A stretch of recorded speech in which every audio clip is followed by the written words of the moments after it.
Let me get a mic. Check. Yo, what's up? Check. Yo, check, what's check. up? All right. Hey, how's it going? Hey. Very good. I Yo. missed when this screen was a little lower. They changed it up. Which screen? This one up here? Like the. Yeah, I wonder if they can the kind of put playback. that down. Are you controlling it remotely? No, I thought you're. is it- like the switching of the. It's literally rolling right now. Oh yeah. Fuck yeah, we are rolling. Wow. But yeah, Wow, sometimes. nice. Yeah, Adrian's got a dialed. Yeah, no, for sure. 100%. But yeah, sometimes people like to do like the live editing. The live switching. I don't really do that though, cause I have this program called You use an Autopod. Yes, bro, that Bro. shit is crazy. When I found out about It it, works. I used to literally go out like an hour and a half of podcasting, chopping up the clips. It's hell. And when I found I've out edited, about yeah. Autopod, I was like, yo, in seconds, it edits your entire Can you thing. believe that? And then you just have to do a couple adjustments here and there. But Dude, yeah, exactly. You look I through edited a it. lot of podcasts before I did like more like stuff that I wanted to do. Okay. Same thing, dude. I was like, podcast is the hardest thing to edit because it just takes a lot of like grit Yeah. and willpower to make it through that boring ass edit. Yeah. And I wasn't editing good podcasts either. It was like just whatever I could do to make Oh, anything. okay. I hear that, man. That's You fucking know, amazing. as filmmakers, you take up any job you can. Yeah, you definitely do 100%, especially like when you're just kind of like trying to get your feet wet Yeah. in this. Oh man, I'm excited for this, man. So okay, here we go. Where's my camera? Oh, this is my camera. Okay. Welcome to another episode of the Back by 9 podcast. Sitting in front of me is a dude that has taken the short form content by storm with his unique style of editing. He's worked with a bunch of your favorites from DaBaby, Doechii, Sierra, all the way to Will Smith.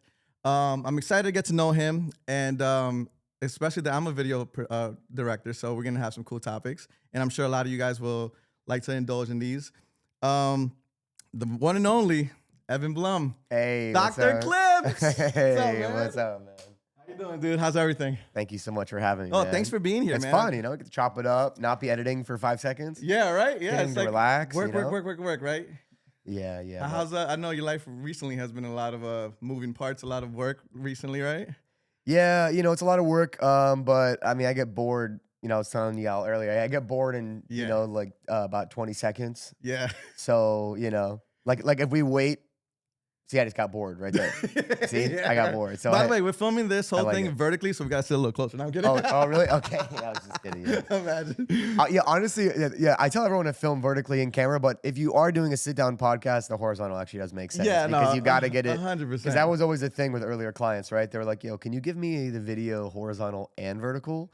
And then it was always like, "Fuck!" Like I feel like the vertical always has to suffer if you want the camera to be moving like crazy. Well, yeah, that, You know? and I don't ever want to see like a full podcast just being vertical. That's kind of weird. Like you got to see the aesthetics of like Right? the Even on room that you're in. Spotify, they just have like it's actually like horizontal. Yeah. So yeah, that is the one case scenario because that was a big switch for me. Like actually flipping the camera sideways and filming it vertically, editing it vertically, keeping all that Yeah, resolution. but then if they you know. ask for the horizontal, you're kind of asked out. So yeah, if they ask you Yeah. for horizontal, I'll tell like if they really need horizontal, I'll be like, yo, just crop in the vertical video and just like because But like then it- you lose a shit ton of the right, video. but like if any asset's gonna, I mean, if it's for music marketing, I'm always like, if anything is gonna suffer, it's gonna be the horizontal. But I thing. think there's some type Unless of, it's like a music video that's dope, like that's right. different. But if they just want like clips that are both, I'm like, man, There might be like softwares where you can like auto generate. I have seen that. You know what I'm saying? Have you Like seen? on, No, on Photoshop? I think it already is. Yeah, they Yeah. have generative expand for Yes. moving video. Yeah. I actually haven't used that yet for horizontal. I Usually used it just- the other day, and I How was didn't know that you can throw a video into Photoshop, which is crazy. And then so we had a shot where we was in the studio and we had a backdrop, a color backdrop, but it was so thin.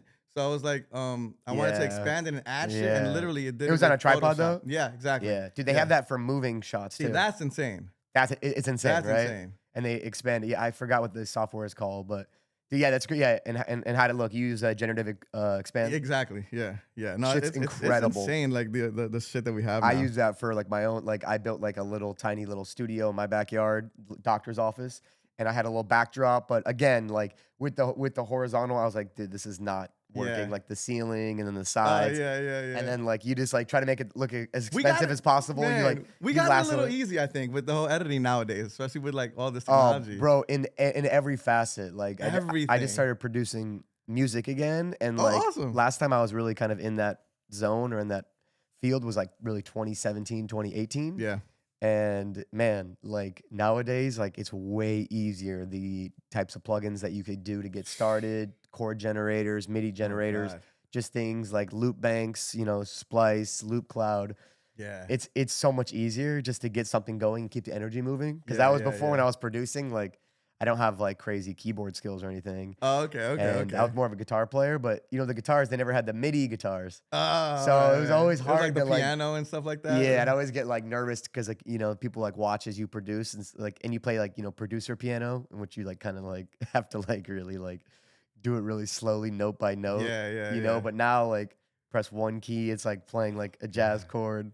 That's so And like, crazy. you know, part of it is cheating, but part of it is like, it's always down to your taste anyway. Yeah. So I mean, you gotta evolve with the game anyway. You know what I'm saying? yeah. And so have you been doing any traveling? Or I know you said earlier you're not a big traveler. Let's see. You know, for like some personal stuff like families, weddings, but I mean, I'm one of those spoiled Californians. It's hard to leave Yeah. California. Is it? That's so crazy. Honestly, I do get offered to travel quite a bit, Yeah. and I do like it sometimes, but I mean, I'm blessed to live in LA, so people like yourself, They'll like to come out creatives, here. everybody loves to come out Yeah. here.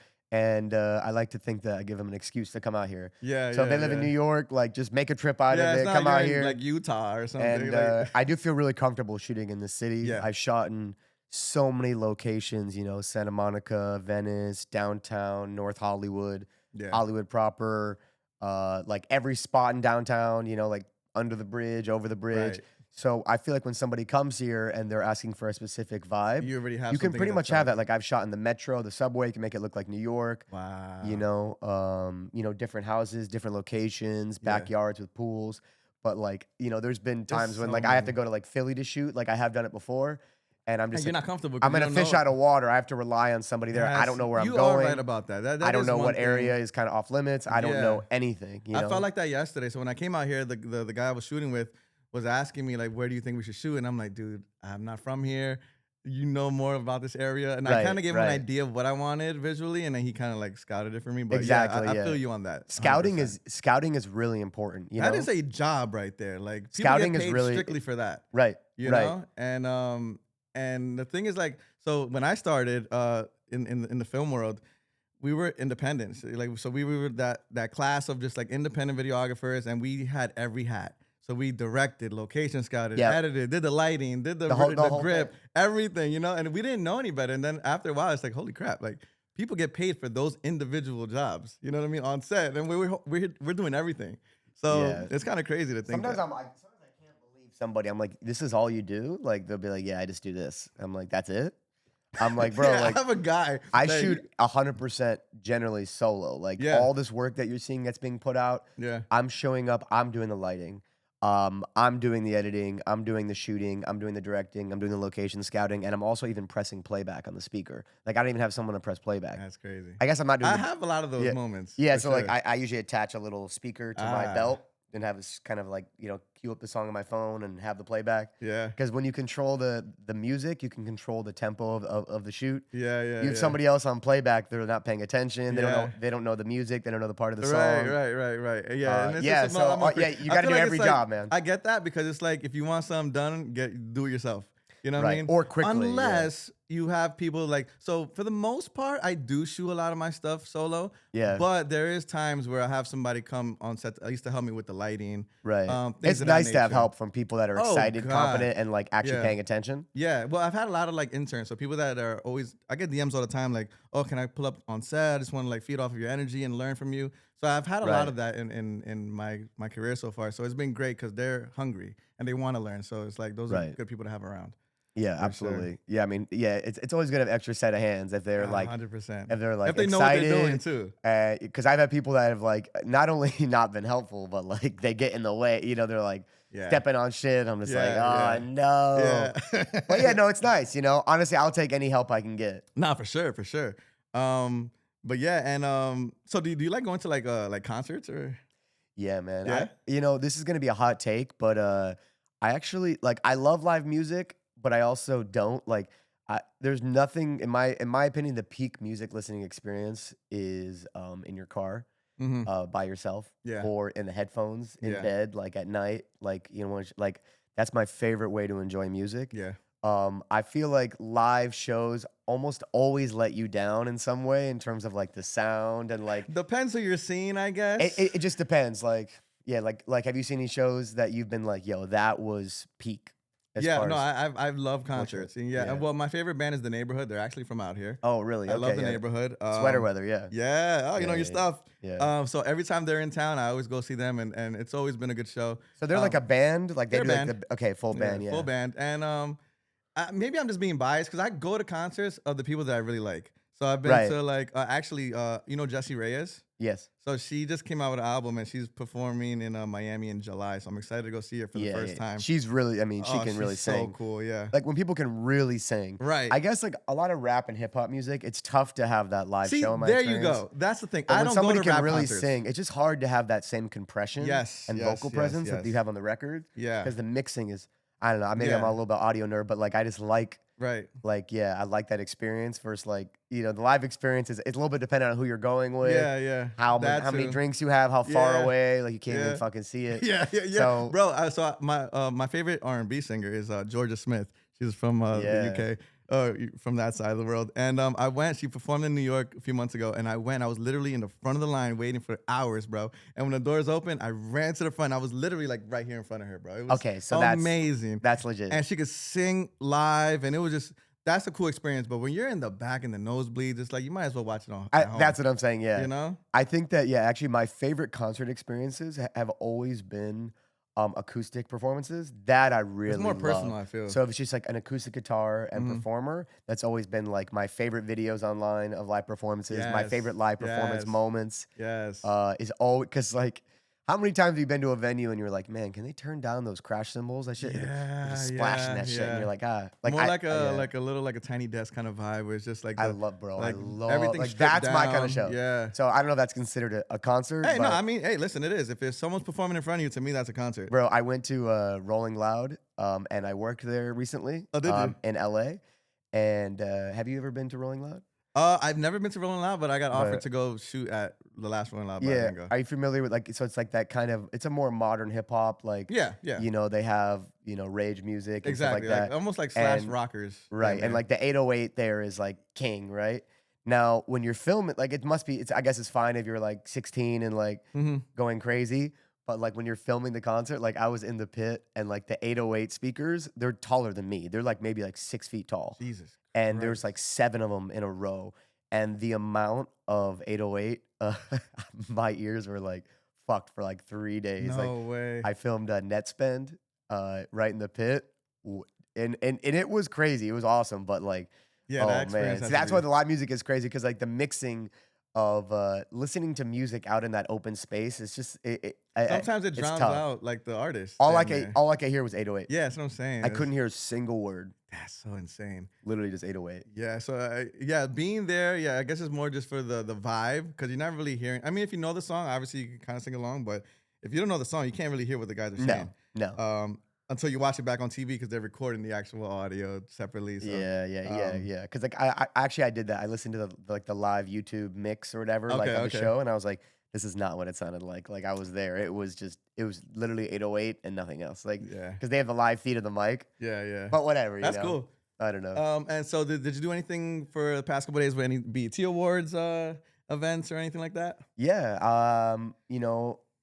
I've worked with since I'm still currently fully independent and freelance, so I don't have any super affiliations where I can't. So I kind of try to pop by everything. I had a lot of fun on Friday. I got to go to a Warner Music event at Keys nightclub, and they put on an amazing event. And then I had a great time on Sunday. The label Empire had a fun little brunch thing. There wasn't really too much food, but it was called the brunch. It was by the pool. It's funny those BET events. They always have a pool, but nobody's in it. Nobody's ever in the pool. I'm like, parties. yeah. There's not zero people in the pool. And then they have their bathing suits on. It's like, what are you doing? Yeah, exactly. So that was really fun, and I really it really is something where I love to talk to artists, man. I just love it. Yeah, I love to talk about what they're up to. I want to hear what songs they're up to. I just love talking shop, man. I Yeah. love talking about I this. did, So it's fun for me. Yeah, I did the red carpet. I did videography for Baller Alert a few years back. So we did a couple like the VMAs and stuff like that. Yeah. And How was that? those are fun, man. It was like one of the first times that I did that. So it was super cool, like to get to meet all these artists, and we was right there on the carpet and interviewing all, everybody that passed by. And it was super dope. I love that experience. So I wish I could have went to this award show, but I just it came so fast, and I was like I couldn't really Yeah. get myself in there at last minute. But I love award shows, man. Did you get to see any of the DaBaby awards? I haven't. No, I kind of like I was sprinkled working in yesterday. every on Instagram, seeing a couple of things. no. I actually haven't seen like I was working yesterday, so I didn't Yeah. really actually like see anything. But Yeah. I think I saw like Doechii's acceptance speaks and, Yeah. and Kendra's acceptance speech. Yeah, But yeah, but it's cool. no. Yeah, I mean they're bringing it back, especially now. Kai Cenat is a huge symbol in the whole content world. So anything that he promotes is like the people are I guess viewing the BET Awards more now because they see like a lot of influencers involved. So it brings more light to them. Because I feel like for a couple years it was kind of like dying out. Yeah, Even like performance wise, and as people showing up, or even their viewership was going down. So I love Kai Cenat and everything that he's doing though. dude, he's huge, bro. How does he have so much energy? That kid has a lot of energy. Yeah, he must be really young. How Yeah, old is yeah. he? He's in his, I guess, early 20s. Oh man, But he's bro so, is an energy machine. Oh, Like when I first got put God. on him, I'm like, wow. I was like, this guy, because I've tried live streaming before, and it definitely is enjoyable. But I'm not sure how much live streaming you've done. But like sitting in Yeah. front of that screen Yeah. and like interacting with the computer 100%. for that many hours straight Yeah. is not. And he does it for days in and days out. It's not as sometimes. easy as it looks. No, it's not. I did a little bit of streaming on Twitch during COVID. And yeah, it's like you have to you're not being fake, but you have to put energy. So it's like right before you hit go on. live, you got to get ready to just Yeah, like- be like- this character. And, Yeah, you have to be on. yeah, 100%. And so like it may not seem like you're doing anything, but then Yeah, like 'cause the if- second it's off, I'm like, whoa. yeah, Bro, I'm the so second it's on, I had to tired. shut off my lights. And I'm You're like, like, whoa. I had to mentally prepare myself every time I went live. It was yeah, crazy. Yeah, I was doing some like live song reviews, like 'cause I really okay. love what Timbaland was doing with the live song Yes, reviews. yes. So I did that a lot on Instagram, and I had so much fun. So I would have people Awesome. come on the live and stuff. But I think that I want to get back into that live space and do more production and beat making Yeah. I feel live, like and have people come on and just make stuff live in front of everybody. yeah. Because I feel like if there's gonna be an audience, like I'd rather it not be like based on like, okay, we have to keep the conversation going for 3 hours, which is hard. But like Yeah. if you're making music, it's like there's something to talk about. You can Yeah, have breaks. yeah. Because I've been super inspired by Ari on the Street. Tell me, you've seen this guy, right? Who? The guy Ari at Home. So he's that white dude. He's in New York City. He wearing the backpack and he has the keyboard. Oh, yeah. So his name's Ari at Home. Okay. And well, now he's Ari on the Street, but he started at Ari at Home, which he was making beats, and then he made that. You have Like dude. on the go. Okay, anyone backpack. out there that knows that guy's videos, I'm sure like everyone's at least seen him once. 'em. But check out his YouTube page. He has a breakdown of his rig, and bro has like his own internet modems in there. Oh, wow. Like his rig is one of the most impressive pieces of musical equipment I've ever seen. That's So so it's sick. like 50 pounds. He has a backpack. He has V-mount batteries that are doing everything. He has like a mixer panel. He has a looper panel. He has an entire keyboard, and he Wow. has Ableton on an iPad. And then he has an iPhone on his wrist. Oh, that's And then so he has sick. an actual microphone for himself and an auxiliary mic for the For the performer. person. And he has like 4 tweeters and 2 sub basses. No way. And he has a modem to be going live. And Oh, so like, he streams it live while he's doing streaming this. it live while he's doing this. Dude, that It- is It crazy. is a technical feat. Is like, he in New York? Yeah. Yeah, I think I see so him. it's all in New like- York. I've seen him do a couple things, but I'm sure like labels are gonna start like having him out to like do stuff. But because I'm sure he can kind of do it wherever he wants. Yeah, I'm not sure where he would go in LA. Probably just Hollywood Boulevard. probably. But the truth is that you're not going to find the same talent that you find in like, what, New York? New York City. It's a little bit better for him have you because been to New York often? not too much. Yeah. Kind of smells like kind of smells right. A little No, bit. it does. It smells like a gym and like Yes. urine. New Bro, York I'm from smells- New York originally. Oh Yeah, really? I'm born and raised in New Okay. York. A lot of talent there. Like so take it easy. No, I'm kidding. yeah. Nah, Man, yeah, they really put that trash right on the streets. Oh The God, no! pile's so high. It's rat sessions everywhere. It is a Man. wild, weird place. You know, the fact that I moved out of New York, I moved out of New York 2 years ago, and I live in Florida, beautiful, right by the beach. I love it. But I go to New York once a month, and every time I go, it reminds me why I left. I'm like, yo, this is nasty. Like, I take a picture all the time, and I send it to my fiance. And I'm like, look at the difference. Go take a picture of outside our window, and look at this, bro. It's just so. I love New York. Don't get me wrong. It definitely gave me tough skin, and there's so much diversity. And Bro, you have to watch Ari's live, Yeah. like actually watch it live. So he'll do it for 3 hours. he's on what, on YouTube or Twitch? So I actually watch it on YouTube. Okay. So like if you just check out his YouTube and you watch him, he's like literally walking around New York. I'm sure you'll I recognize gotta the bump places. into him one of these days. And it's crazy. Like sometimes and these are random weird interactions. And it's not staged. Sometimes the live stream is pretty boring for like 20 minutes. Sure. Sometimes it's amazing. Yeah. And then the clips you see are just like the best moments. Right, but right. you really see him, like you really get a feel for what it's like walking around New York 100%. and the type of people that are walking around. Yeah, it's like mutants. It's like you're just everywhere you go. It's like different walks of life, different like personalities. It's so weird. You never know who you're gonna encounter. Exactly. Like, I remember watching before.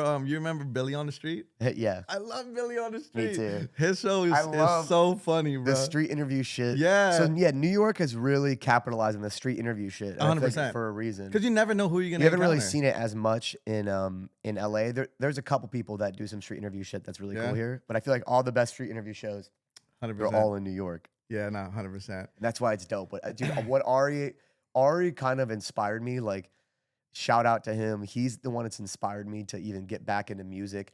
The way he's been so Awesome, spontaneous and on the spot has kind of reminded me of the way that I shoot and the way that I work. And I love street videography. I love being out there in public.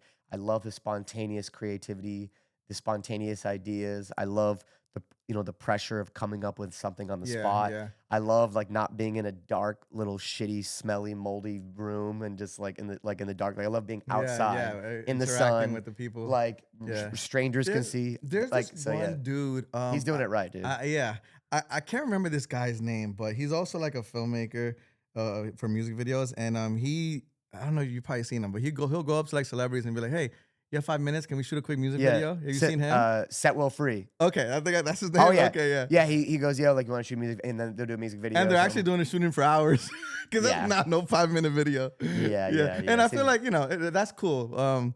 Like again, Oh, like, that's cool. I mean, spontaneous, like the spontaneous on the street stuff. Yeah, that's super dope. Yeah.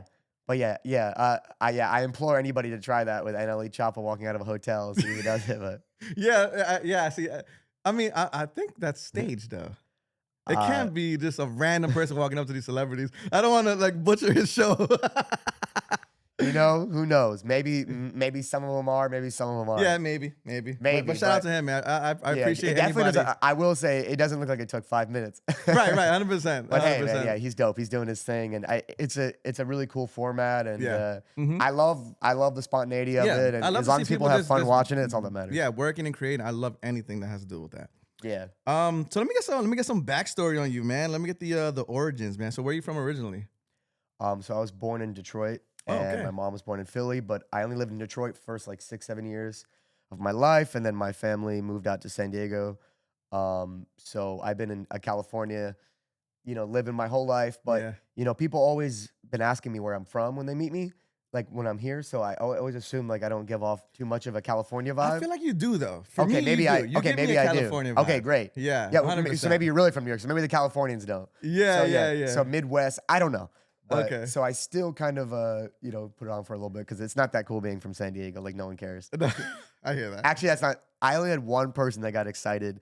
I worked with a band. So there's a new band out now called Paradox Band, Mm-hmm. and they're from Atlanta. 4 kids from Atlanta. And I told them that I'm from San Diego, and they were all excited. They're like, San Diego? And I was like, yeah. They're like, that's where Blink-182 is from. And they're all like, so they excited. kind of okay, cool. And it was just pretty Paradox, they funny. sound familiar. No one else has ever like thought it was cool. I was from San Diego Yeah. except Paradox, I which I think- was excited about. I was like, oh hell yeah. Like, Yeah, I mean, shit. I think they sound familiar. Did they do were they on tour with like another band called Games We Play? Or- yeah, exactly. Okay, yeah. so Games We Play. My close friend brother is the lead singer of Games We Oh Play. hell yeah. Okay, So- yeah. Games We Play is good. They're Yeah. catchy, so they're in that pop punk lane. Yeah. And dude, they're really good. Yeah. And they're students of the pop punk game. And so it was crazy to me because I grew up in San Diego. So since I've been a little kid, You like that 10 years sound. old, Blink-182 was the Yeah. biggest thing in the world. Fuck Like, yeah. what's That's why my age I again? just wanted to go streaking, you know what I mean? Exactly, like running in the underwear. What's my age again? All the Yes. small things, the party song, Enema of the Yeah. State, take off your jacket and pants. Like that, when I was younger, that was the shit. That And then was. Good Charlotte, Sum 41, all those bands, like Yeah. My Chemical Romance, like Oh man, like that was like rock that is my emo scene. shit, So dude. like it was fun to like chop it up with them and like Super and like dope. talk about that because not many people are like usually trying to like talk to me about that kind of music. Yeah, no, I love rock is like my favorite genre. Like I always wanted to be a drummer. Like that was like kind of like one of the things that I Yeah, always being wanted a to drummer in that type of music, Yeah. it looks like the do. I ultimate. still want to do it. I actually started. I'm in Yeah, the you School still of play? Rock right now. So What's that? it's they teach you how to play instruments. School of Rock. Ooh, Yeah. So fun. yeah, and so I'm learning right now the drums because I have I say this often, but I have a bucket list of things I want to do in my life. So that's one of them. So I've always wanted to Right. like learn how to play the drums and even being like in a fucking small little band or some shit.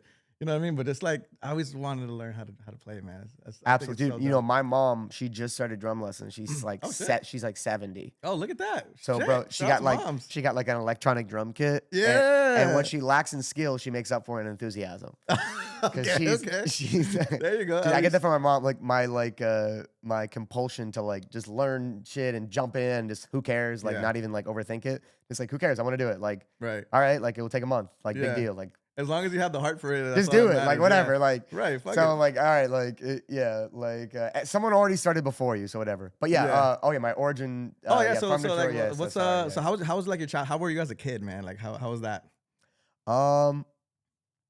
When I was a kid, I was always really into like video games when I was a Oh, kid. shout out to you, And man. you know what's funny is I always love thought it was a video big games. waste of time.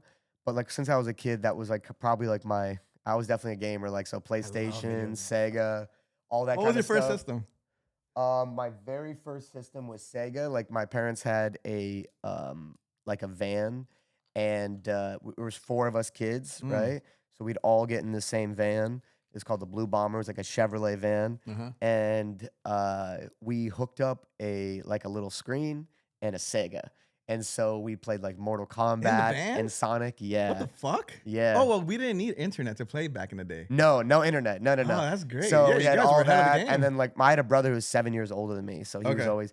And then along with that, it was always like Game Boy, so like all the Pokemons back then, like all the games. And then as I got a little older, it became PlayStation 1, Yeah. PlayStation 2, and then Xbox 360, and then like.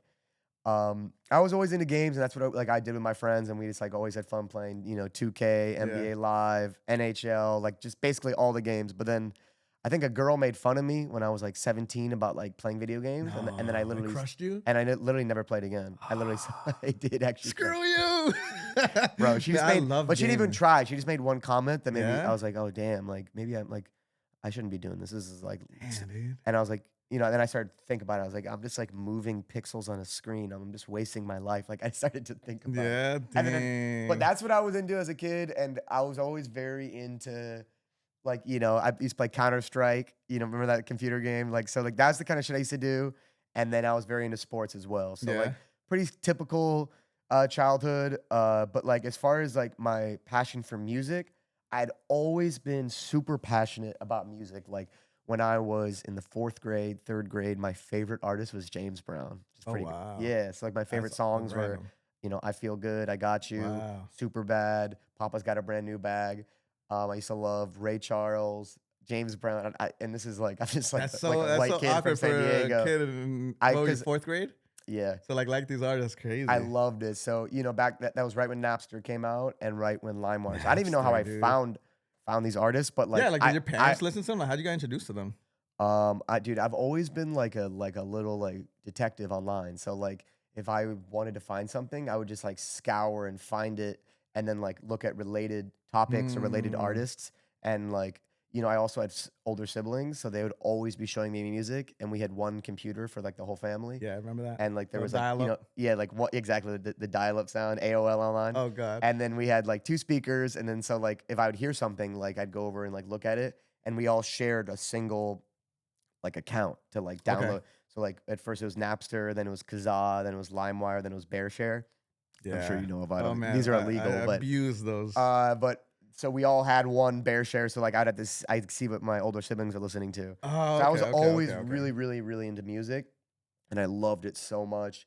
And then that was what I was real. And then probably in like middle school, like I was very much into like classic rock. So like I was getting into like AC/DC and that kind of stuff. And on the other end, in middle school, like hip hop was like the biggest thing at our middle school. So like And that was what, like early 2000s. this is just when 50 Cent came out with Get Rich Die Trying. So this is like Huge. 2003. Yeah, huge. So like In the Club, Many Men, PIMP, Chingy came out with at the Holiday Inn yeah, came and out. right there. Trick Daddy, Lil Yeah. Wayne, Eminem, Dr. Dre, Yeah. Petey Pablo, like all these artists. Twista was really big. Yeah. Jaquan's Tipsy just came Dang, out. that was a huge hit. This is 2003. So like Tipsy just came out, Yeah. and I remember they played it in middle school. They used to have speakers, and they played the instrumental version because I remember they couldn't play the lyrics. And like we listened to Afro Man, we listened to Tech Nine. Dang. So like me and my friends were always into hip hop because that's what the girls like to dance to. Get Low just came out. Lil Jon. Oh wow, yeah, that's when Lil like Jon, the East Side South Boys, really Get Low just came out. started like peaking. Like the Sierra, South music. Goodies, 1-2 Yeah. Step just Yeah. came out. Missy Elliott, Mhm. Lose Control was just coming out. What was your So- first like hip hop album you ever purchased? First hip hop album. Like I didn't really discover the beauty of an album until later because when I was in middle school, like my first album was like I think it was like Green Day, like American Okay. Idiot, Mm-hmm. and then I was very into Jack Johnson, like In Between Dreams, like that chill acoustic stuff. And I'm trying to think of a hip hop album.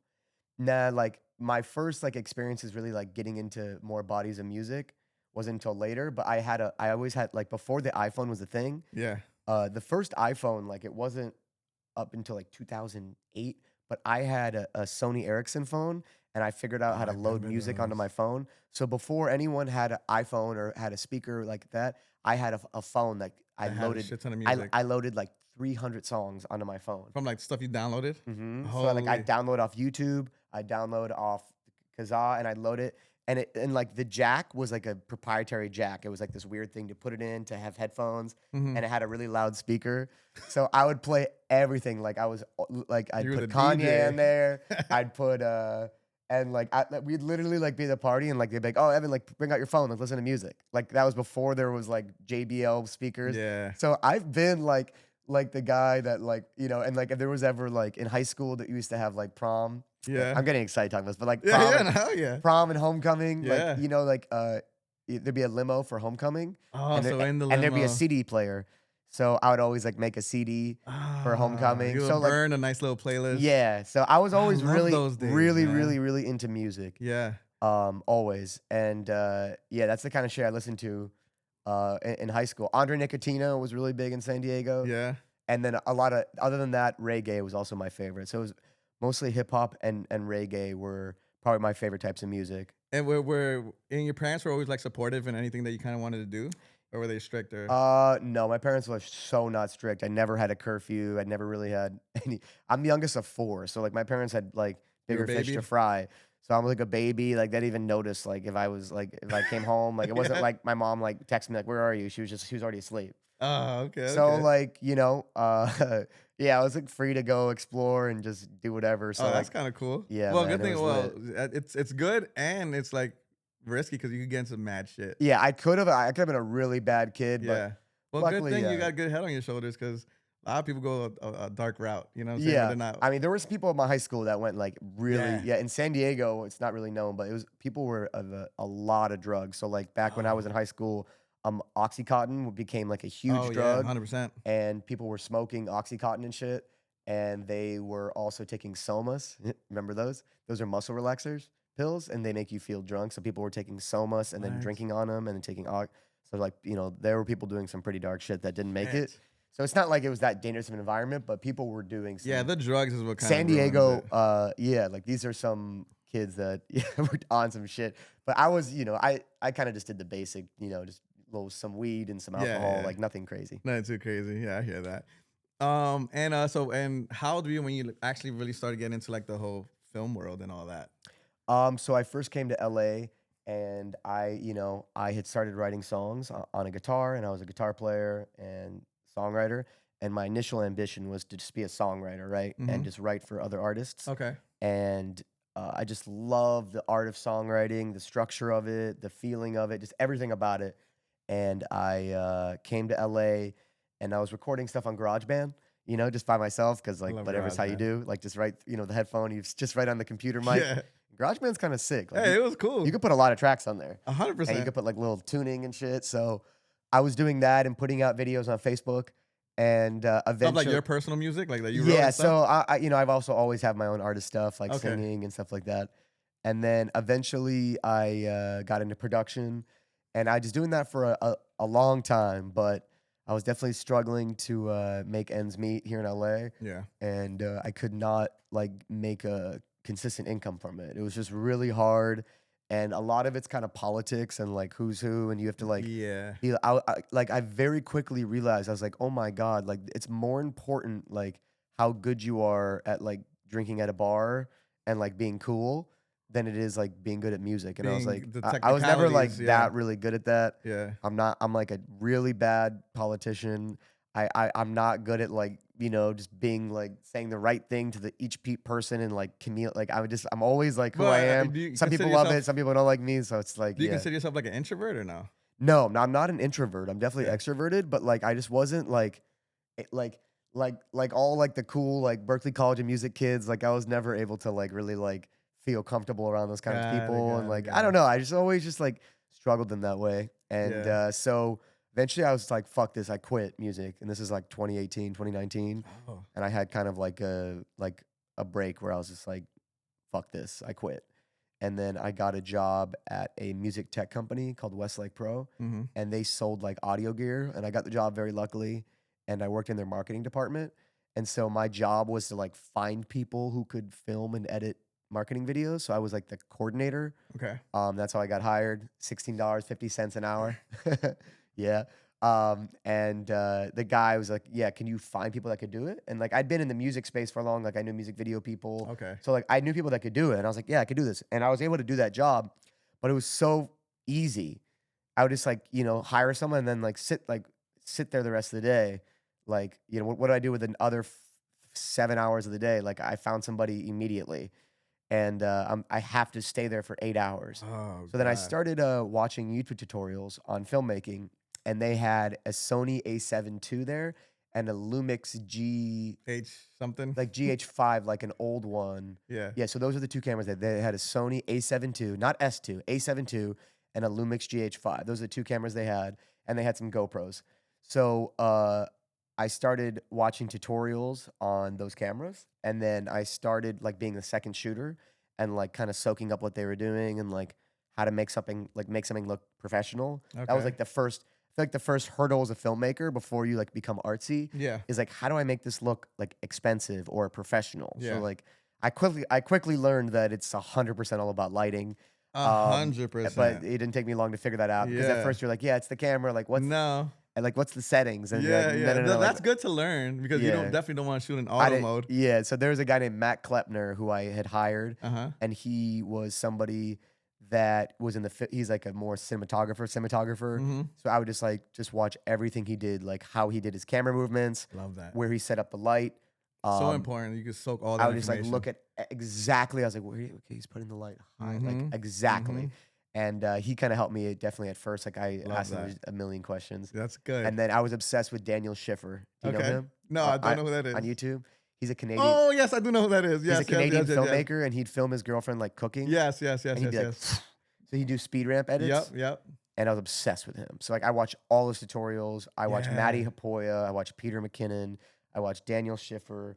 I watched Chris Howe. I watched all the filmmaker, like I watched Casey Neistat. I watched like all the people that are like filmmaker YouTube people. And they taught me like everything there is to know about like shooting B-roll, like tips and tricks, like slow motion, like You just, didn't even have to go to film school. nah, Bro, like YouTube, I didn't go to exactly. film school either. Yeah, dude, YouTube's Dude, amazing. Literally, anything you need They to teach learn, you so many type good it. tips. Like if I was to film this water bottle, like I was trying to do it and like pan in, but then the focus would lose. And so like on YouTube, you learn that like if you just start on the logo and get it in perfect focus and then pan pull back. back and then reverse it, it's like a perfect. Yes. And it's like I learned a So million. many little tips. And like those tips and tricks, like you slowly sponge them up and you really become like a real filmmaker. Yeah. And then slowly but surely it gets really, really fast and easy and you don't have to think about it. You're like, duh. And I found it all pretty easy because I had just come from music, which I Yeah. found to be the most difficult, strenuous thing. And I was like, bro, filmmaking is so much easier than music and someone's paying me to do it. Because Yeah. like I'd go in a songwriting session, I'd be like grinding for like 6 hours trying to come up with lyrics, trying to come up with That's something. tough. Now And think like about it. and like filmmaking is, I was like, this is easy. I was like, I mean, compared to music, Yeah. I think music is To somewhat try to come up so with a hard. hit has to be one of Trying the to come up hardest with a hit things is the ever. hardest thing I've ever seen try to be Yeah. done ever. And like filmmaking is a lot more objective.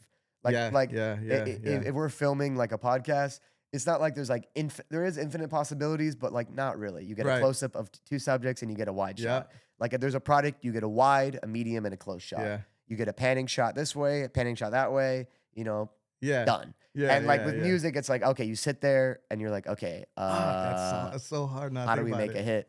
It's The so melody, hard, the and there's like everything. stress. You try to make it fun, but then you also want to get. So, sorry, yeah, I get long winded. No, hell yeah, no, you're good. But yeah, so that's how I got into filmmaking, and then COVID hit, and then I tried to make a Daniel Schiffer type edit of my mom making a smoothie. okay, I have okay. to show it to you after. Okay, yeah, I gotta It's see actually that. pretty lit. Yeah. I used the camera from work to like film it because I was able to take it home Oh, because we shit. were working from home because it was Oh, COVID. okay. So I filmed her and then I put that online. And then before I knew it, people were hitting me up to do edits and stuff and like film for them. Like, oh, like my boyfriend rides bikes for his Instagram channel and he wants someone to film him riding bikes. Or like I am, my brother has a tax company and they need a testimonial video. Or like, And that's when like you you know, really like started seeing like someone's money like coming launching an app and they need like to do interviews Yeah. of like the app's founders and some B-roll so they can make an online ad for their fundraising video. Just like stuff like that.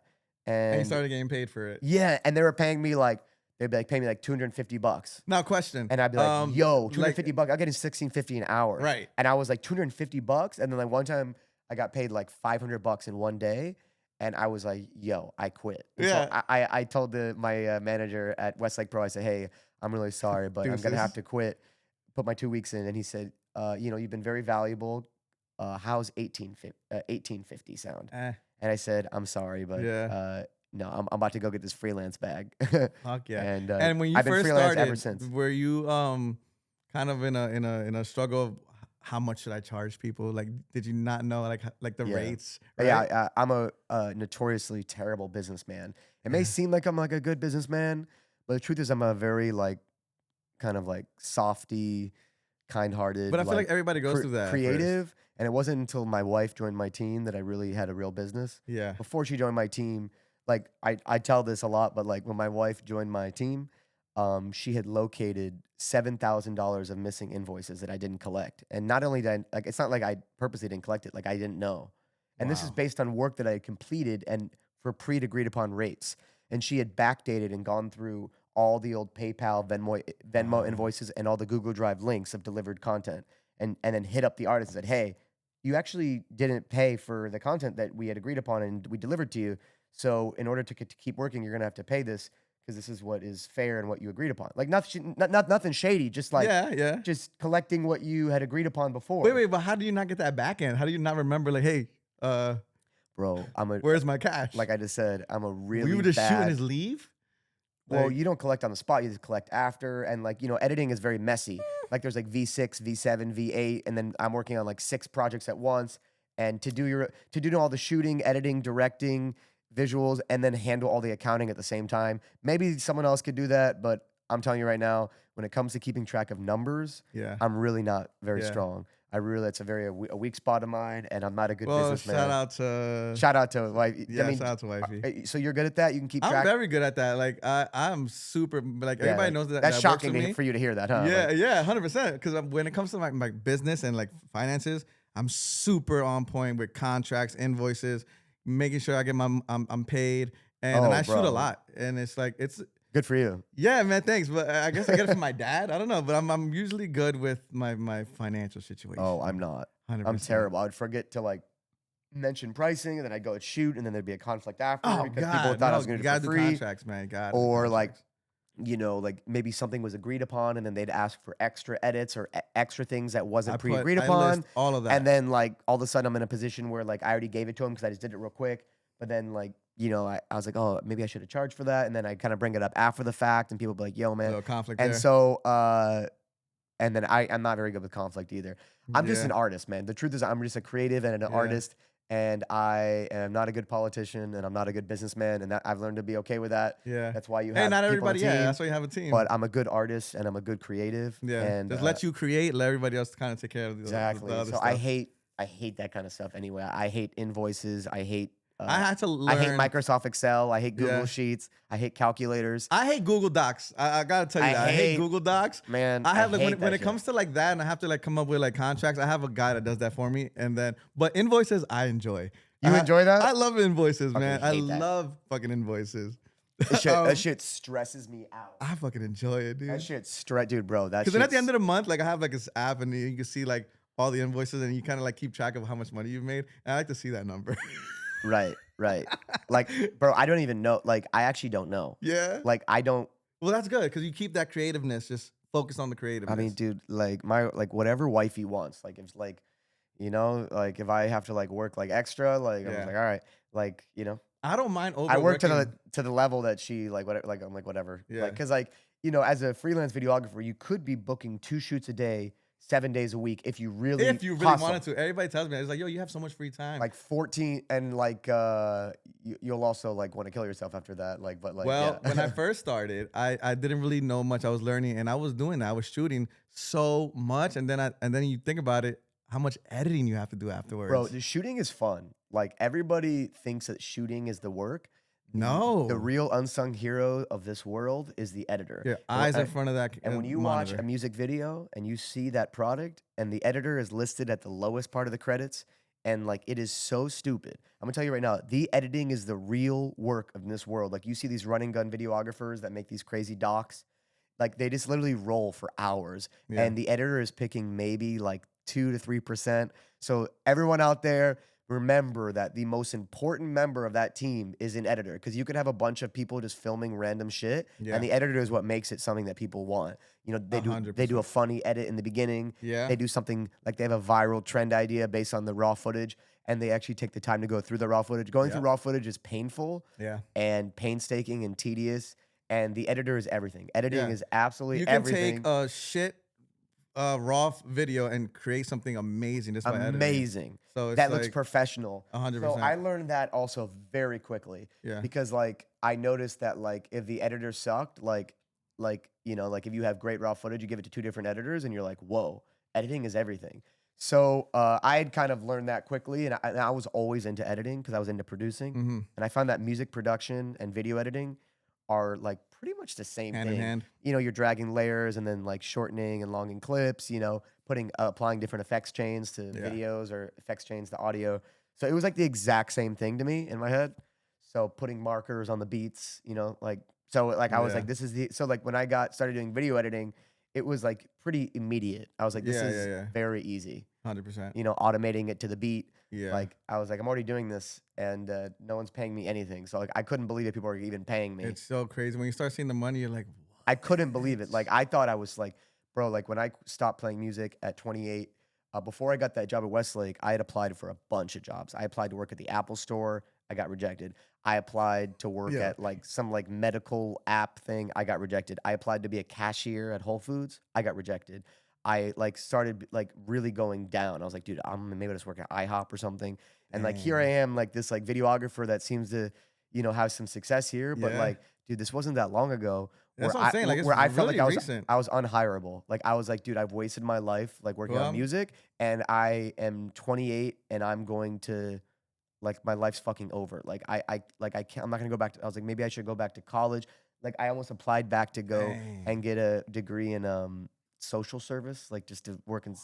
I don't know. Like I didn't know Just what anything. Yeah. That's so crazy. I was like, maybe I'm just like, like maybe I can be a therapist or something for somebody. I was like, I know what it's Yeah, like to be in man. I pain. mean, I always tell people it's never too late. Never give up on like because something's gonna fall. Like this shit fell on my lap, low key. Like Yeah. we kind of similar in a lot of ways. 'Cause in the beginning, I always wanted to. I was into music as well, and I wanted to go after I graduated high school. I wanted to go to school for producing, but then I had my daughter, so I had to like work, and then so I started working with my dad at the time in New York. And then while working with my dad, I kind of picked up a camera because I wanted to do like my own personal photos and videos and stuff like that. And then I ended up shooting like my first music video and I never looked back, man. And Right. when you start seeing the money, it's just like, huh? Like it was like, okay, let me really take Isn't this it amazing to serious. get paid for that? Because you would probably be doing it for free. Yeah, yeah. And eventually you start to like And then when you realize get that good it's at valuable, it, but it's like, yeah. oh, this is awesome. And then like, so like, Getting good at it's so fun. it's great. You're like, wow. Yeah. You're like, you literally feel like you're Martin Scorsese. Yeah. Right. And then like when I started, like the whole music video director in New York, I was one of the first like independent wave of guys who were just buying these cameras and doing it themselves. So a lot of artists, instead of going to like What'd you these- buy? I had my first camera was a Nikon D700. Okay. And then when I started getting into the more of the film stuff, I got a GH4. Okay, GH4. So I had a GH4 for so long. That's like a Lumix, right? The Lumix, yeah. And I had that for a while. I've That shot was goated with so the many. stabilization. That was Oh goated. God, that was the first like 4K camera that I had in my hand. It was affordable. And I started going crazy. I got 4K, bro. millions of views with that camera that I've shot videos for. And Yeah. and It's and I amazing. made it look amazing, you know? People would always asking me, "Did you shoot that with a red?" And I'm like, Nah, "Nah, dude." Man, And reds are such a pain in the ass. yeah, well, I kind of still like them. Like, depends. If the artist has the right budget, I'll take it out. But most of the time now, I shoot with a black magic. Right. Okay. Um, Which one? I have the 6K. Okay. Yeah. And so that comes to my question. So what's in the Doc's emergency kit? Like what's in your camera bag when you go shoot? Well, I am a Sony guy. Okay. My first camera that I bought, like that was my actual camera that I owned, was the A7S2. Mm. So that was the video-centric focused model for Sony. And that had, you could shoot 120 FPS at 1080. And I was like, oh, this is amazing. So I was slow like, motion's so nice. at first when I got it, I was like shooting everything at 120 FPS, like literally every shot. Like it was just so, everything was like this. Like this is all my first videos. Like everything's like that. Like I love I took it slow-mo. everywhere. Like I shot it. I brought it to dog park. You know, filming all these Mm. dogs. Actually, one of the hardest things to shoot is dogs. Go to a dog park and try to film these fast-moving subjects that are low to the ground. It's one of the hardest things to get a Yeah. good shot of. So any videographers want a fun challenge? You think you're dope with a Dude. camera? Go to dog park and get some in focus, incredible videography of dogs running around. Good luck. That is hard. I love 2 months ago I did a video for a dog company. Oh, really? A grooming company in New York, in Manhattan. It's hard, That right? shit is hard. Dude, they don't listen. That shit is hard. They don't give a fuck about your video. Yeah.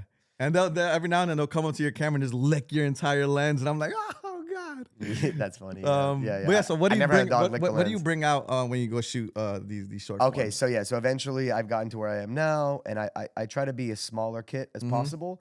I don't like anything heavy because I'm just a cute little guy, 122 pounds, adult weight, ridiculously tiny, Yeah. and that's just the way I was made. I Yeah, guess. well, to see what you get. I'm doing the best I can with what I've got. Yeah. So I shoot the Sony ZV-E1 is the camera that I settled on. Okay. It's the That's a exact. smaller. Yeah, so it's in white too. So it's the exact same sensor as the FX6, the Cool. FX3, A7S3. It's the same image. Yeah. And it's a great camera. It's got incredible autofocus. You can even orbit somebody and it'll catch the back of somebody's head, like and stay focused. So I don't ever need a second, person to pull focus or anything. I'm always relying on that autofocus, and it's been excellent. And then I'm using Ronin RS3 Mini. So that's my favorite gimbal. I recently got the RS4 Mini, but I actually didn't like it as much as the RS3. Really? So I'm an What's the RS3. difference in between? RS4 was slow. Like they slowed it down, like the joystick. So like I'm really like going hard on my RS3 and just like a video game with my joystick. And yeah. like the RS4, they made it very like slow and gentle. Like no, Got it. like I want that shit back. That's more for like weddings. Yeah. But I mean, you could change it to be slow in the RS3. But the RS3, RS4 is also bigger, which I guess they want people to. But I love the size of the RS3. I think the RS3 Mini is the perfect gimbal, in my opinion, for what I do and for running gun filmmakers. Yeah. And I'm mounting it vertically. Awesome. And That's a good feature. then I like using tube lights. Okay. I think What kind of tube lights? Nan lights or? Nan light Pavo tubes. Fuck yeah. I love those lights. I think they offer like the best because they're kind of a larger soft source than like because I was using the Aperture MCs, but those look a little harsher than the Yeah. tubes. Tubes, And you can change the RGBs. yeah, the tubes are great, you know? Yeah. I also put rock climbers chalk gel in my bag. So like when you're shooting outside and it gets sweaty, and your hands start to grip, or you have to hop a fence to sneak into somewhere, or you have to climb a basketball hoop, or you have to like scale a wall. Ah, If you put this chalk on your hands, you could literally climb anything. So really? like if you put the chalk on your Fuck. hands, like I could climb up a basketball hoop, like just No from way. the You thing. become fucking Or Spider-Man with that shit. like let's say there's a traffic, you know, like a traffic light, like a crosswalk, and like I want to climb up there or help somebody climb up there, I can climb it because my hands are complete. No fucking way. So What is it called? it's called like it's just gel chalk. Like look up rock Ah, climbers gel chalk. So that's cool. I never heard of that. yeah, so that's a really big one. That's And then awesome. I also carry the DJI Mic 2s in case anyone wants to do any audio pickup. Absolutely good to have. They're great and they are Small. so Boom. easy, and you can plug them to the iPhone too. Sometimes people like to do like spoken word stuff or street interview stuff, so I'm always prepared with that. Um, And you have your speaker. yeah, and then I also use the Bose Micro SoundLink. That's my speaker. I've used a lot of speakers, and that's my favorite because Yeah. it has like a very simple way to strap on. I was using the JBL Clip, you know that one? That small one, yeah. But it just clips on. But then when I was like running, it was like jangling and like hit me in the nuts. And I Got was it. like, okay. Ah. So then the Bose Micro SoundLink, I'm such a nerd about this shit. But Yeah. like the Bose Micro SoundLink, it's like a flat little speaker, and it has just like a silicone band. And so when you lay it on your belt, it's flat. And so you can run and it's not Ah, going to be jangling and hitting you. that's And then it fire. has just like a very simple like button. Play button. So then I load up the track on my Files app on my iPhone, and I load it to the point I want, and I put my phone in my pocket, and I give it like 5 to 10 seconds of pre-roll, Mhm. and then I have that button to engage. So I have my camera, my lights, and my playback button ready to go. So I'll have my lights on, I'll have my camera focused, ready, recording, and then I'll press play with a 10-second pre-roll, and then now I'm literally ready to go. And That's the artist, freaking yeah. So I'm like, crazy. yo, and I'll be like, all right, ready? And then I'll usually say, we'll do action. I usually say action on playback Yeah. because I'm almost always doing, you know, music content. So the second you hear the music, Get into character. we're going. Yeah. So it's a great way to like control the vibe of the environment. Yeah. Because if you don't control the music, you don't control the shoot.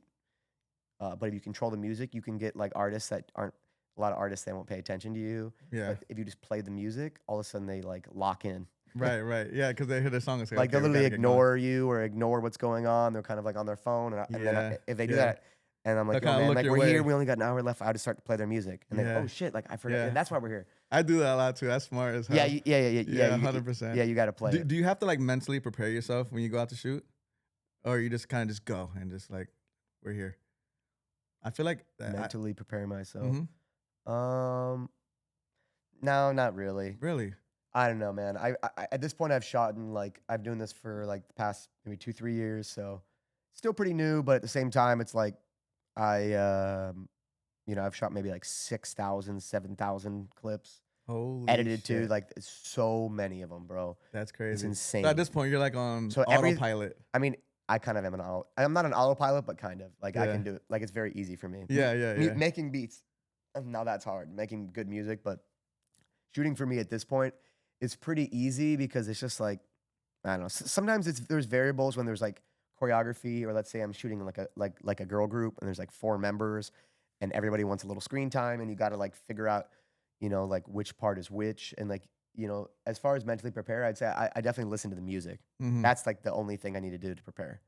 And then besides that, And you know, like what part of the song you kind of like the Yeah. best part? You got a good ear for that, I'm assuming, right? Like, yeah, I mean, I think that's definitely a big part of my success is Yeah. my ability to select the portion of the song, because the amount of, you know, energy and attention you focus on which part of the song is gonna, you know, a lot of times make or break whether or not you have a viral moment with that artist. mhm. So if you shoot, you know, 100 videos for the wrong part of the song, you will flop 100 times in a row.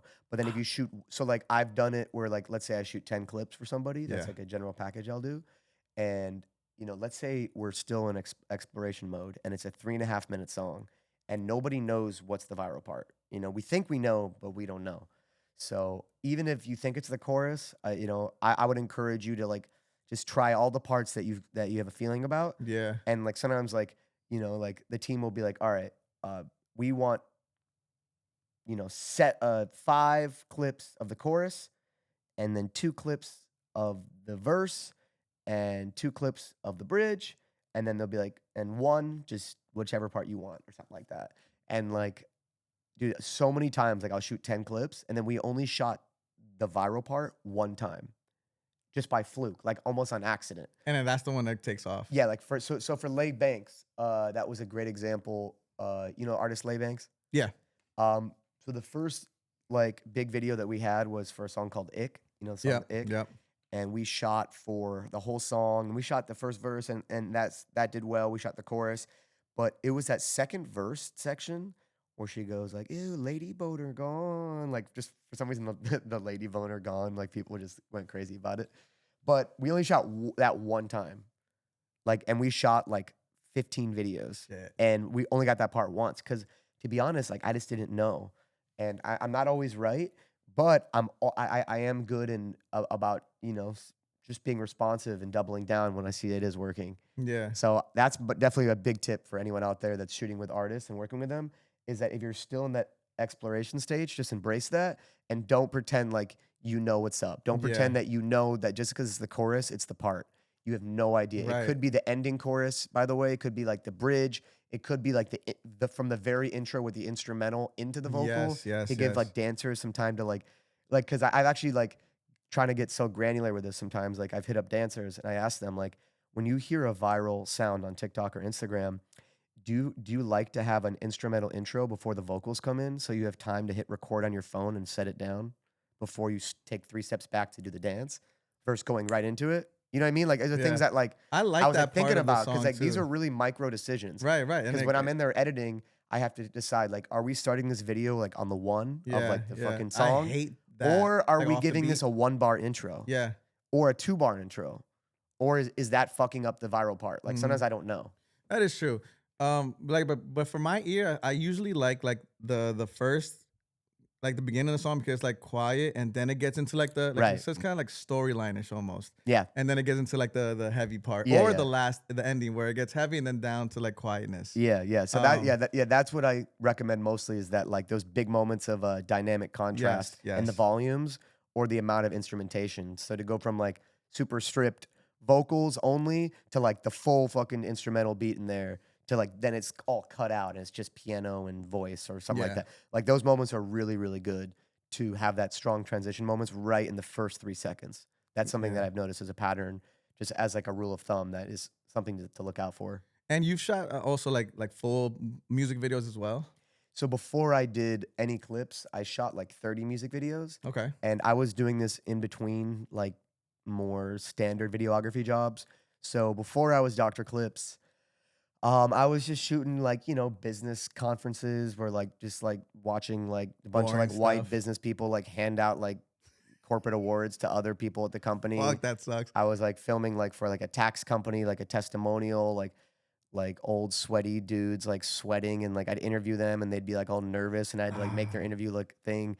Like I was not shooting Like interesting stars stuff. or musicians or artists. Yeah. Like these were business people. That's why I don't do those type of videos, man. And it's boring. I mean, it's not bad on the shoot. Just the edit was pretty painful. Yeah. And I was shooting vlogs, you know, like like a YouTuber would want to do a vlog. That was okay sometimes, but it's just like hella notes all the time. And then I eventually got a chance to shoot some music videos. So at first in like 2018 or 20, I'm not good with timings, but like 2020 or like when I was freelance. Actually, when was COVID? 2020. Yeah, that's when okay, everything so shut like down. 2021 or whatever, 2022, when I was like, I'd be shooting like 1 music video every single maybe month or 2. Okay. So, you know, not a lot. Yeah. And I knew musicians, so people that knew that like, you know, so I would do it every so often and I'd pretty much just anytime anything music related, I didn't even care. I was like, wow, hell yeah, I get to work on music. This is exciting. Okay. Even if the song was ass, I was like, who cares? Hey, like, we get that. so I would just do it because I was just excited to be working on music. Hell and yeah. so the long length music videos, I love it as an art form, but I hate it as an editor in terms of like how painful it is to like handle notes and I did realize that like, you know, like I'd like do all this work. I spend like 60 hours and I'm like, I look at the analytics. I'm like, is anyone even like watching it till like minute 3? See, that's the thing. And I'm like, because like I'd put some fire things at minute 3, you know, or like a fire idea. And I'm like, I just don't know if anyone's even making it. Yeah, because I come from the cloth of like, I love cinematic music videos. So that's what people like really come to me for. Yeah. So I make it look like almost like a short movie. And Right. the fact that now the less polished, quick videos are in, it kind of hurts the cinematography. So it's like, yeah, like are people actually watching the entire thing, or they're getting bored off the first couple seconds and scrolling past? Like, I don't think like I think that so that's what I learned because like I was also starting doing before I did my more Dr. Clip style, that kind of wide angle, kind of more frenetic energy filming style that I've become known for.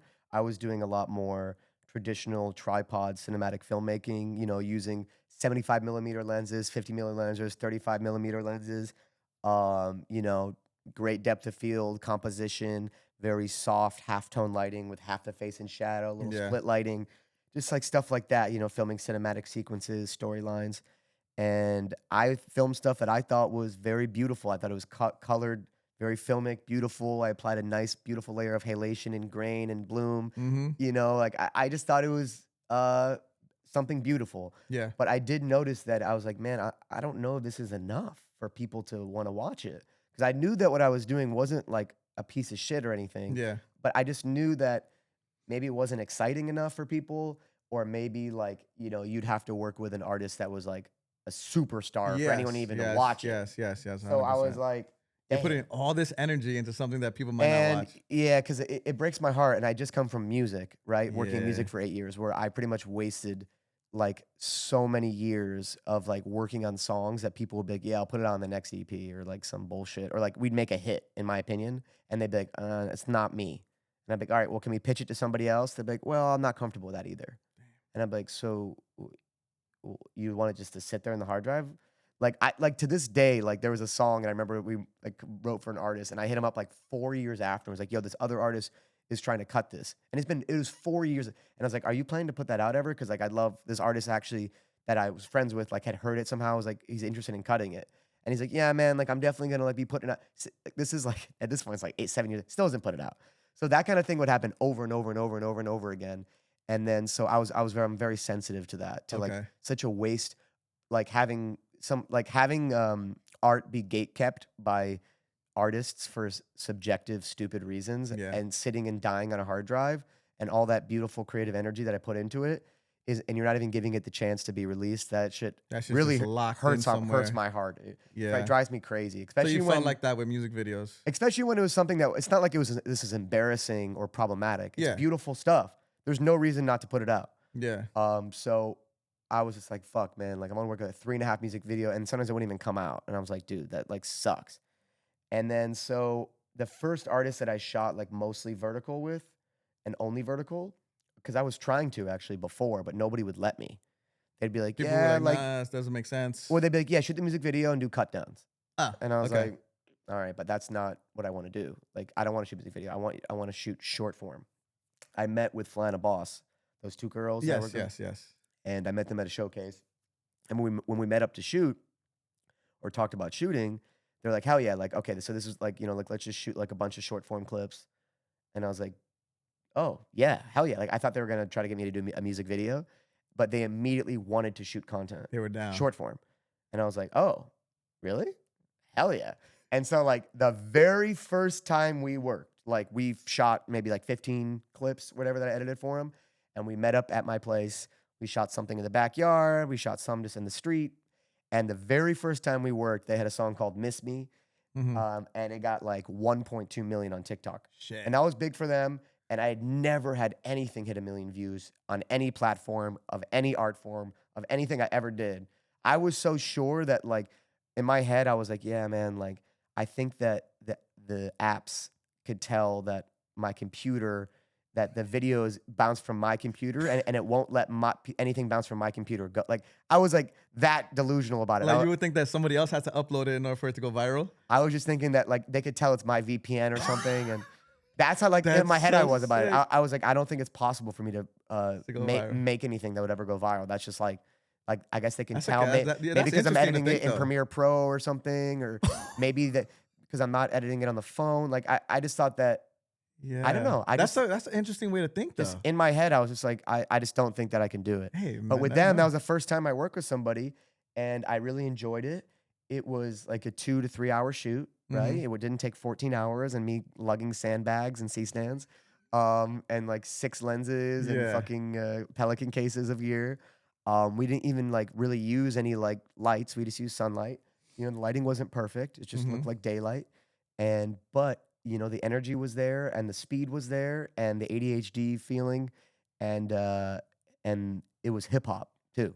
So yeah, and it worked. And did you So edit since then, it? I never looked back. Did you edit it with that first video with the same style that you have now with the whole like You know, kind of. Yeah. zooming in, out? Surprisingly, that very first one that went crazy, I did kind of edit, but at that point I was using 360 cameras. I used Oh, okay. the GoPro 360 Max camera, and then I had it on like an extendable pole. So then I was Like like, a monopod. not a monopod. It's called the F Pole V. Okay. This guy, shout out ES_Dons. He makes this like pole it's just like an extendable pole that's like made for, and it goes up to like 35 feet. Jesus. So it's like pretty big. So the monopod is good, but it's pretty heavy. This pole is like a little bit lighter. Okay. And so I was doing that thing, and I was using the 360 camera, and I was swinging the camera on beat. So up, you know, like on every quarter note, you know, or bar or whatever.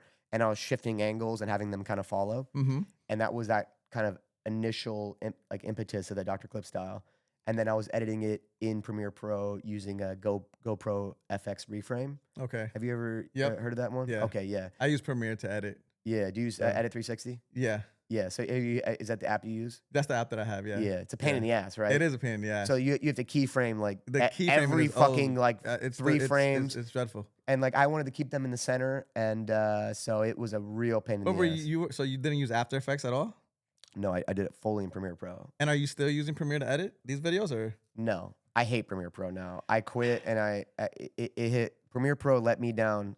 Okay, shout out Adobe, but Premiere Pro let me down so many times. There were so many edits where it would crash.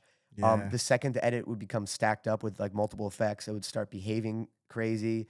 It wouldn't render correctly. I bring it to the export page, it would have unexplained export errors.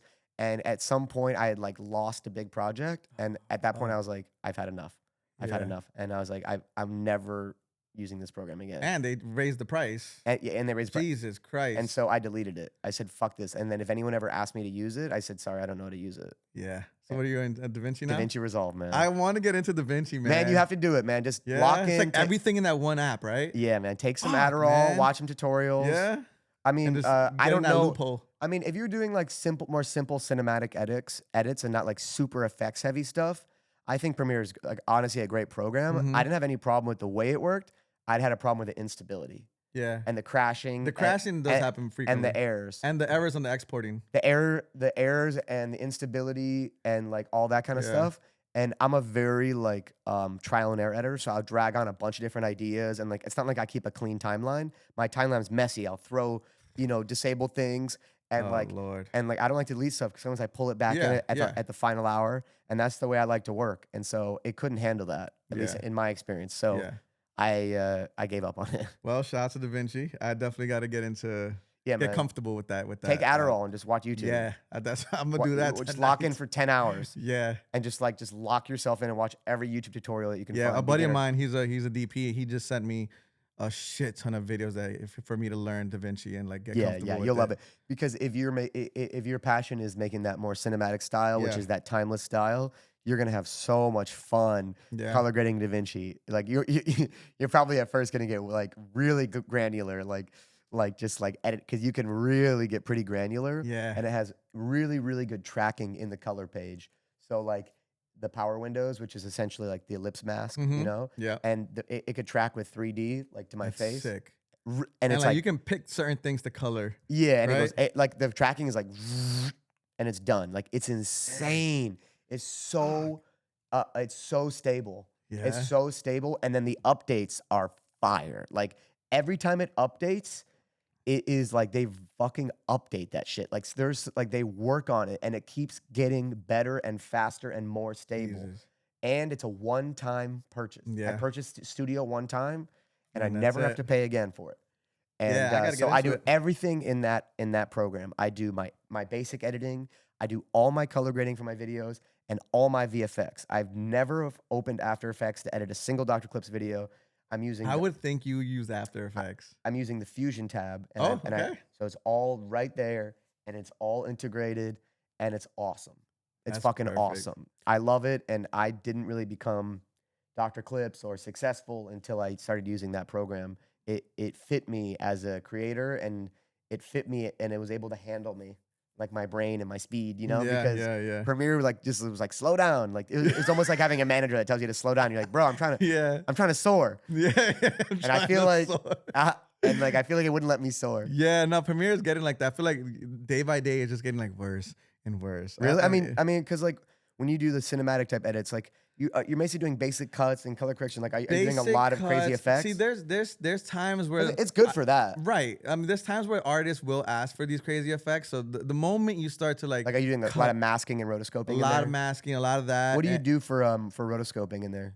You do it in After Effects? After Effects. Okay. So I'll send it over to the and then you do like replace After Effects composition. Yeah. But once you start doing any little thing like that, once you export, bro, it could get to like the ending of the video, and then right at the end it'll be like export error at the final second. I'm like, I've seen that. It happens all the time. Yeah. And then also they go, oh yeah, but like what about the dynamic link? I'm like, wait a second. You have to right click it, replace, open a new software, and then when you go back, it doesn't even place smoothly. Yeah, you have to render it in place anyway. You call that a dynamic link? Yeah, no, dynamic link is nuts. That is not dynamic. That's in Resolve, you actually just click the bottom tab or just press Shift F to go into Fusion on the tab, and it's like right there, and you go right back, and like everything is there. That's linked. Yeah, that is a link. But After Effects is still goated, man. Like there's been a lot of edits where I'm like, fuck, dude, I wish I was using After Effects because Fusion doesn't have layers; it has nodes. Yeah, and that is very cool if you have one like video that you're trying to add a bunch of things to. Okay. But the second you're doing a lot more time-based things, like I want to drag this layer this way and this way, After Effects is still the best, man. Like. A lot of the edits I see in After Effects, I'm like, fuck, man, that's amazing. But I've been able to get by with that, but I still wish Fusion had like layers. I feel like with time it will obviously get a lot better. It will, but it it runs really well though. Yeah, and that's what matters. All right, so let me ask you some rapid questions real quick. Okay. Just give me some answers. All right. Have you ever reformatted a card and lost a full day of footage? That's a nightmare. Okay, not only have I done that, but like at one time I reformatted the card and somehow I only had the proxy files. So I had like the low res 720p files, right? And I shot the whole video like 4K on my Sony a7S III and S-Log, and all I had was these S-Logs 720p, and I had to call the guy and I say, hey, you're gonna have to go with a vintage vibe for this one because all I have is the proxy files. Like I'm so sorry, Hey, it worked. but it's all I have, and I have the whole video. But all I have is the 720p these proxy. low res. So yes, I have. That sucks. Yeah, I felt like a total fucking. I felt like an idiot. Yeah, no, that's the worst feeling ever. What's the most overused idea you see in music videos? I don't know, but the most overused. Like treatment wise as well. Like, treatment. Oh, I know. Here's one that kind of annoys me. I'm sure you I'm sure you've done it. I've done it, so like I'm not even okay. You know, in every pop song, I already know what you're gonna say. In every pop song music video, they have like a couple in there that's like having a fake fight. And like all of a sudden they're in love, and then they have a scene where they're like, "Oh, hey, let's just pretend we're arguing now." Every single time, they pick up the phone and be like, "Who the fuck is this bitch?" Right? Yeah. Like and like you want to act it out, and like they're doing the hands. Oh god, yeah. That's the one. Did you know I was gonna say that? I'm a victim. Yes, I am a victim. No, but I've done that too, and honestly, it does work, but it's definitely overused. But it's definitely overused. Definitely overused. Or another one that's really overused is that you shoot a whole music video and then at the end it's a dream. Yeah. So I remember one time I saw a YouTube video and it was like the 5 most cliche videos from like college, film college students' ideas. And I remember I watched those videos. I was like, fuck, I've done all of these. Yeah. It is a fire idea. In the abstract. It's just that if it wasn't done so many times, I know. It's a great idea. It is because there's so many ways you can do it, and in the end, just hit them with that. But it is overused, 100%. Yeah, I think Chris Brown does it in every video. If you think about it, yeah. It was all a dream. All right. What's a red flag in an artist that tells you the shoot might go sideways? What else is a red flag? You're saying that the shoot is not going to go well, yeah, or it's the not clips, gonna, yeah, or just like the day is just going to be tough. That too. Like they might be a little tough.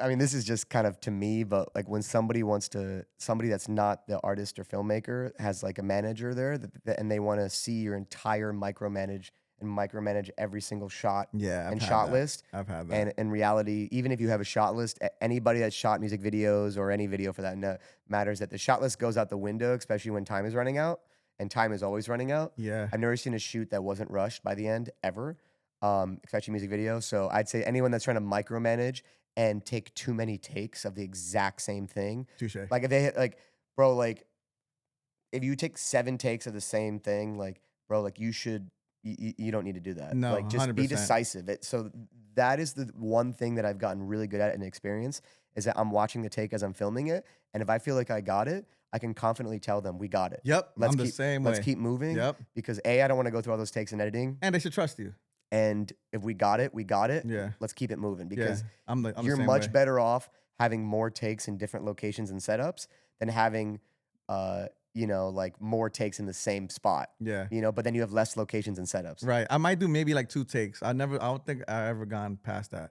Unless it's like acting, then I would have to do multiple takes. But Yeah, I mean, performance-wise, yeah. acting is obviously much because you got to do it till you sucks. get Yeah. it. Yeah. Have you ever lied to an artist and said, the video's almost ready, but you haven't even looked at the footage? Yeah, it's almost done. I just got to put your name on it. Yeah. Fuck you, man. I'm trying to fuck you. Let's be honest here. I'll send it tomorrow. It's almost done and you haven't even opened it. You get me in trouble, my wife. My wife's gonna fucking. Yeah, but I'm fast. Yeah, that helps. That helps. Man, like I'm not a robot. I'm not an AI machine, Yeah, so yeah. yes. I didn't start yet, but hey, Hey, and it then I'm on happens. it. I'm on but it. you'll get the video, guys. You'll get the video. but they will get it. 100%. Yeah, but yeah. And last question is, what's the first music video you ever saw? You remember seeing? Oh, I know. The first one I can remember seeing was Michael Jackson's video for Black and White, and specifically the ending scene where they do the face morph. Yeah, that was. I remember when I was beyond like, its time, dude. whoa. Yeah. And he's like up there on that big tower and shit. That face morph effect to this day does not look dated. It's shocking. I actually I didn't even know how they did it, to be honest. I don't either. That Because video no did. AI. A lot of Michael Jackson videos really inspired me for sure. Well, for me, like one of the music videos that really like kind of sparked the interest for me was you remember Virtual Insanity? Yes. The floor was moving Jamiroquai, and everything. yeah. Dude, that to this day I'm like, that is so fire, bro. My favorite music video to date that I've ever seen is "This Is America" by Childish Gambino. Oh, that's crazy. It's How like kinda everybody had that- to be on point. Yeah, I really like one takes, and I Me too. really like the rehearsal and the blocking aspect where it's not up to the editor just to make all these like 100 million little micro decisions, but like actually real filmmaking Yeah. where you have to do blocking, rehearsal, and nail it in camera somewhat. You can fix some stuff with editing. Mhm. And like there's like a few cuts in there, but that video, the symbolism, but it's not done in like a way that's like, I don't know, annoying. It's like just done in like the right way. And it's such a fun watch. And I just love this, the big open warehouse. So I've always, Yes. one day I really hope that if I am like, I don't do too many music videos, but if there was the right song and the right artist and we had a chance to really lock in and think of an entire sequence kind of in the vein inspired by that video, one take, different characters, horses, cars, dancers. That'd be You see the fire. choir getting shot with the guns, like, oh, Yeah. all That is type- cool. crazy. Yeah. I would definitely be into that. That's awesome. That's awesome. Is there any That's one artists that thing. you want to work with right now? Oh, hell yeah. Who the hell A you wanna work million with? artists I Yeah. want to work with right now. I'd say originally one of my favorite drill artists was Ice Spice that I've dreamt to work with. I know she's not as poppin' as she was, but Yeah. I don't care. I think she's Yeah, hell yeah. amazing. I don't buy the hate. I think she's amazing. Mhm. I also love like Eminem is one of my favorite rappers, so I would like I die can see you doing something. if I got to work with Eminem. Yeah. Justin Bieber, I would love to work with. Tyler, I would die and love to work Yes. with. Yes. I would love to work with Missy Elliott. Would Ooh, be I could see that really happening. fun. I kind of like that more alternative hip hop stuff. Yeah. I Or would animated, yeah. yeah, I would love to work with Nas. Would be the Mm. dopest. I would love to work with Paul McCartney. I Hey man, manifest all of this, I dude. would love. I mean, I love a lot of artists. You know, yeah. I feel like, as lame as it sounds, like I do feel like, yeah, like it's hard for me to invest time into something unless I know that it's gonna be posted or appreciated in some way. It's just Yeah, hard to, yeah, because I do love doing it, but it's so hard, man. It takes it like a is. month. It takes It like is. like a It takes month. a long time. Yeah, 100%. And it's so much content that I'm like shooting right now. So it's, I love short form content too. But for me, I do feel But some type but of you can do like 30-second. satisfaction. You can do 30-second short films. Absolutely. So that's kind of You where see I'm. that guy, Kyle Nutt, and he's got a silly name. You seen him? Yeah, it's kind of silly. His name's Kyle Nutt. Kyle Nutt. No, what does he do? Bro, he does short films, In 30 vertical, seconds? less than 30 seconds, but they're very beautiful, cinematic, and I implore you to check them out, man, Oh, I because would like to do they're something like not that. music videos, but just I feel like he does great little short film moments. Kyle Nutt. I gotta remember that. Okay, Mhm. that's dope, man. Um, so yeah, I mean, definitely right now, dude, you're fucking inspiring a shit ton of people, especially getting into the game with the short form content. Yeah. Um, what's like one solid piece of advice you can give these younger guys coming up and trying to get into If it? you are still like in the phase where you're still learning, if you're not going on youtube.com and watching tutorials, you are fucking up. So when you take a poop, watch a tutorial. After breakfast, tutorial. Before breakfast, tutorial. Tutorials. When you're laying in bed, put your AirPods in and just look on your phone, go on YouTube, tutorials. If you can't watch them now and you're in the Uber and like you can't hear, just scroll tutorials and then save it to the watch later playlist. So then you could like bank them. And then when you have time, just watch them. If you have Yeah. trouble focusing, just figure it out. Drink caffeine, smoke weed, take Adderall, have someone put a gun to your head so you can focus. Like Yeah. just do Yeah. it. Because if you're skipping out and watching tutorials, um, you you're only as strong of an artist as much kind of like skills and information you have about the tools you have at hand. And the second you unlock the programs or the camera you already have, you get to unlock all the different shit. So like I never became who I was until I learned how to use and figure out what I like to do in the program. But if you don't master the programs that you use, I really feel like it's very, very difficult to move quickly. And if you're not Mm. moving quickly, it's hard to evolve. So the faster you get the programs, the faster you evolve as an artist. Yeah. So I'd say step one in that is watch tutorials. Then the rest will come. Like just become a fucking keyboard shortcut beast. Touche. Yeah. Do not like you need to be so fast, like breathing. That's my opinion. That's so helpful. You know, Yeah. keep that energy going, the flow of the ideas. And do you feel any type of way of like people kind of mimicking what you do? Yeah, I used to Stop like it. copying my shit. I mean, I used to like it. It was pretty cool at first, and they say, imitation is the finest form of flattery. But I'd say it's probably more likely like the most annoying form of flattery. I'm pretty sure there's not any major artist that like loves being copied. Like you think Kanye like loves being Yeah, copied. yeah, yeah. Like you think Travis Scott loves being copied. You think Eminem like loves when someone copies him. I don't really think Dude. so. But I get it's definitely a form of flattery. I make enough videos myself. I put out thousands. I don't think there needs to be more of what I'm already doing. Yeah. Eventually I will. But I get inspired when I see people doing their own shit too. Because I So hear it. People would be like, "Hey, can you do the Dr. Clip the stuff?" And people I'm that like, they ask you, "Yeah, my man. Yeah, yeah, yeah. Good Like, luck. Good luck. Yeah, it's like everybody has their thing though, you know. So most people come You to can me, do like I it. said, No, I mean I'm not for gonna like hate somebody because like if a client asks you to do it, you have to do it. A client showed me a reference video and said, "Hey, you have to," and like I do it because yeah, they're the boss for the day. yeah, yeah. And it is what it is. You know, you at the end of the day, it's like we have to like pass down the baton at one point. Yeah. You know, but No, I'm hey, bitter. listen. I'm going to the grave with my secrets. I'm bitter. Don't give ass. up too much of the sauce. No, you're too mature. I'm not mature like you. I'm not Yeah. mature. I'm not mature Wait, enough wait, to have how that old are you right mindset. now? 33. Okay, yeah, I'm 37. Yeah, yeah. You're so- more mature than me. I'm not mature enough to think like that. Maybe I will at your age. We're gatekeeping shit over Man, here. fuck the baton, man. I'm keeping that shit as long. You have to pry it from my dead fingers. Yeah. Because, bro, I'll get bored. Like, what am I gonna sit at home while someone else is running with it? No. Yeah, I feel that. I want to be doing this when I'm 50. Love Like, I that. really want to be like Dave Myers, man. Love Like, that. Yeah, shouts you to know- Dave. That's one of my favorite directors. By the so way. how old is he?